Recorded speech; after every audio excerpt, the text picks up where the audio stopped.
धरती के प्रिंस पधार रहे हैं। चाहे बास के माई की पूजा हो रहा बा और ते शराब भी क्या गई तू बता। अरे हमार बेटा खाली नामे के किसन ना है, कामों के किसन है। एगो जबरदस्त खुशी हमरा रास्ता में मिल गया। अलता के पता भुला गई पहले ना भाई जवन आज होई। अब हर गरीब के घर में अनाज होई। रउआ बहुते महान मानी मास्टर जी। का गजब का नालायक लायक लड़का पैदा। छठ सूर्य देवता के पर्व हो। कोसी पर ध्यान रला, हम खुशी का क्या होता नहीं। तू जानवरन से बहुत प्रेम करेला, लेकिन ओकर मांस खाए में भी तोहरा बहुत आनंद आवेला।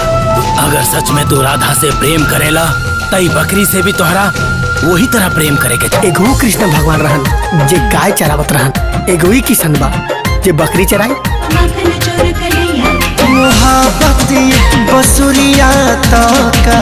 सच सच बताओ कि राधा कहाँ बिया? तेरी बकरी में किसनवा के जान बसेला, मार दई बकरी के।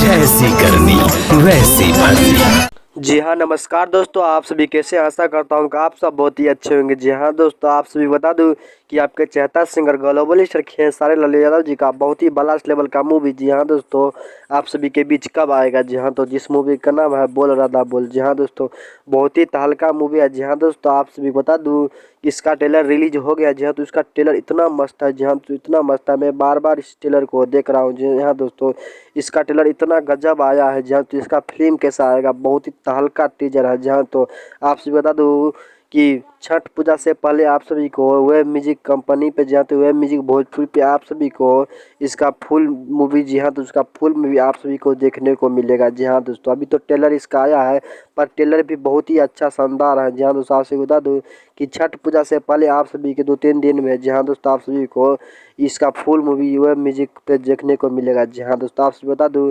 कि अगर आप हमारे चैनल पर नए हैं तो प्लीज़ चैनल को सब्सक्राइब कर दें, ताकि जब भी मैं न्यू अपडेट कराऊँ सबसे पहले आप तक पहुँच जाए।